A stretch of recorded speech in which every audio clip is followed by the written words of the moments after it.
Okay, we're going to adjust the valves on this. I had the heads decked and redid it, or if a car is getting high in miles, then it's good to adjust the valves. The way to do this, you put it at top dead center. That means this left pulley, which holds the number 1 cylinder. Just like in this photo, number 1's on the passenger side front. It goes 1, 3, 2, 4, you know, in order of, but the firing order is not that out. It goes 1, yeah, 1, 3, 2, 4 is the firing order. I got it by accident. So anyway, 1, 3, 2, 4. So that means on this one, when this is in the upright position, that's cylinder number 1 stroke. So you do the cylinder number 1 valve adjustment. These top ones should be between 7 and 9. I just set them at 8. This other one should be between 9 and 16. I just set them at 13.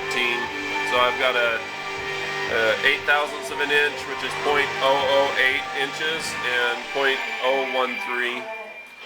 So for the intake one, insert the filler gauge, filler up, and I'm right at 8. I already set this one.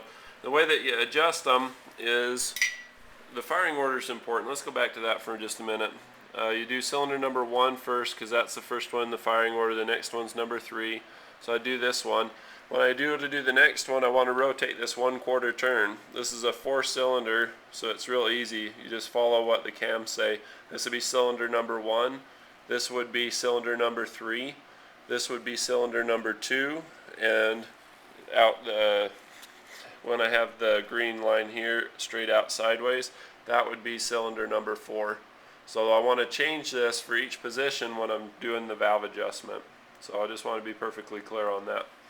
In terms of doing the valve adjustment, the way that you do it, let's do this one real quick.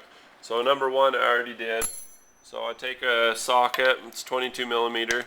Notice I don't have a timing cover on, but I've got this to space it out and do the bolts so everything works pretty. You turn this crank until you get, sorry, I need 2 hands. Turn the crank until you're at, 90 degrees to the previous position. So you're going out straight sideways.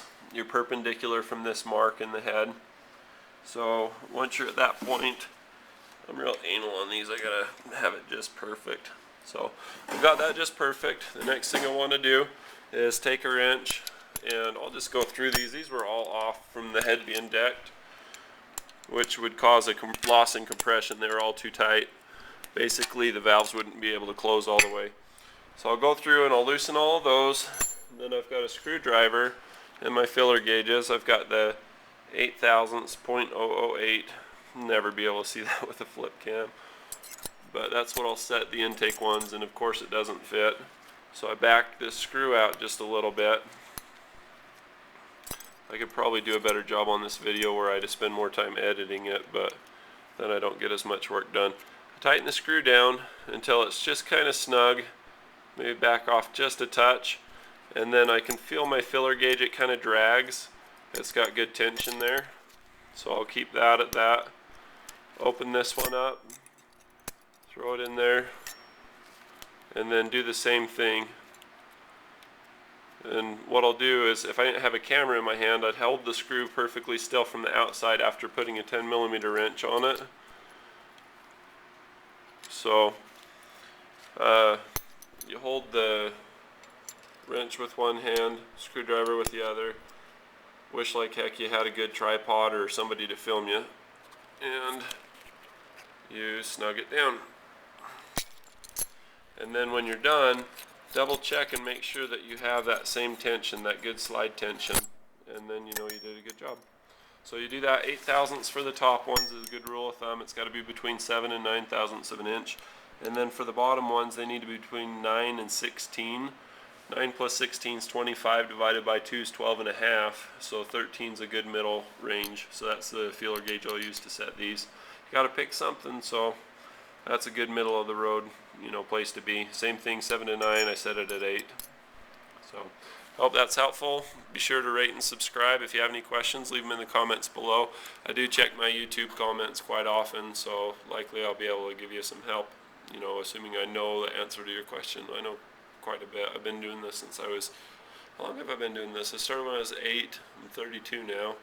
So that equals a long time, 24 years.